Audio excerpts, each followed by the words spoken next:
Hey guys, hope you're having a great week. Hope you're healthy, and I hope you're happy, and I hope everything's going well. And if it's not going well, then I pray that God will soon bring about some answers and direction for you just to help you out, and that you'll be able to just find His presence in your life. I just wanted to talk for a minute today, and in these devotional videos that we're doing each week, just want to give a moment where we can just share with you a thought that might help sort of spur your week on a little bit and help us all keep our minds on Jesus and what He wants us to be and do. And so I just thought I'd just give you this devotional today. I'm doing a little series in these of just talking about understanding church. During the social isolation time that we're going through right now, it's challenging a lot of our ideas about what it is to live in society or to be the church. If you're a Christian, you may have thought, we can't gather on Sundays and things are happening. And in my last video, I talked a little bit about how church isn't just a building. It's not just the programs that we do, but it's actually the people. And that's really important. This week, I thought I would just mention another idea about what the church is and what it's supposed to be that's taken from the scriptures. Found in Acts chapter 2, verse 42. It tells us there, it gives us a description of the early church, the very first Christians. And it gives us a description of what was going on at that time and what they were doing at that time. And from those foundational days of the early church and the habits and the DNA of the church from those times, it's what propelled them and kept them going through all the persecutions of the early first 3 centuries of the church. There were some fierce persecutions, but they had this sort of a culture that they built right from the beginning that really drove them along, and it involved the things that they were doing. And so I thought I'd just share that with you. And as you're thinking about life and all the changes that are happening, and if you're thinking about how do I keep my faith alive and still be a good Christian and a part of the Church of God, this is something to think about. What they did in those days, and they did it in the middle of a time when they were being persecuted. They could go to jail for what they believed. I mean, they could be killed for what they believed. And yet in the middle of that, they found a way to do these 4 things. If you're a member of Lifesong, you know where I'm going, because I've already said it a number of times in our church. But just for anyone who is part of the church, repetition is good. What did they do? Well, in the early church, they were devoting themselves continually to 4 activities. The first activity was the teaching of the apostles. They were devoted daily to learning from the scriptures and to learning from the teaching of the apostles, those that had walked with Jesus, to learn what Jesus had taught.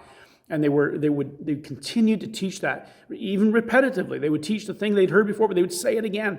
And they would read the scriptures. They would memorize the scriptures. And they were devoting themselves to this teaching of the apostles because they realized that the scriptures and the teaching of Jesus, that all of that was communication from God about what our lives should be like and who we should be with regard to each other and how the church should be in the world. And it was so important. It became foundational to everything else that they had the teaching in place. That they were learning the proper truth of the scriptures and of Jesus' teaching. So important. So they continually, daily devoted themselves to the teaching of the apostles. Then it says the second thing that they were doing is they were continually devoting themselves to fellowship. Well, this is really challenging for us right now because right now we have to socially distance. And so being involved in each other's life is really hard.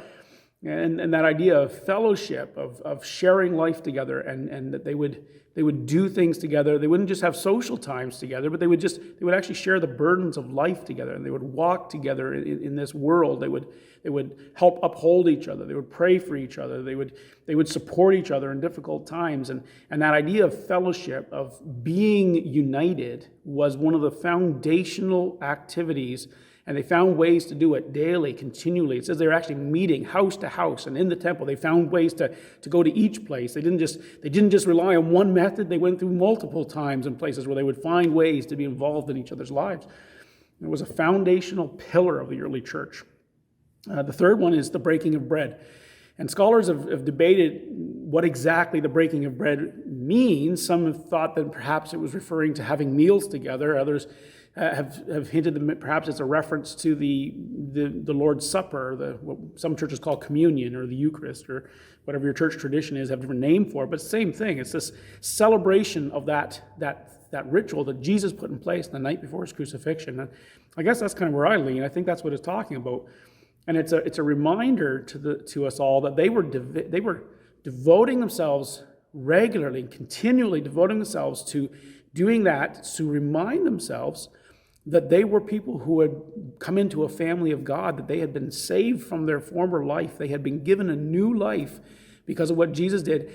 And it was a very equalizing thing because everyone was the same in this. We all needed Jesus. We all needed his work on the cross so that we could be new creatures and new people and to be part of his family. And so they were continually devoting themselves to reminding themselves about that and to encouraging one another in that and the equality and the level ground that they all were the same. We're all just sinners saved by grace. And the fourth and final one was that they were devoting themselves continually to prayer. Not just an isolated individual prayer, although that was certainly part of it, but also prayer with one another, where they were finding ways to pray with each other and with each other. And it was a really important part of the early churches. What got them through so much persecution? What made the church thrive in those days? And it's hard, once again, to find a way to pray with each other when we're in this situation where we can't be in the same place. But yet there's ways we can do it through phone calls and even prayers written through email or something.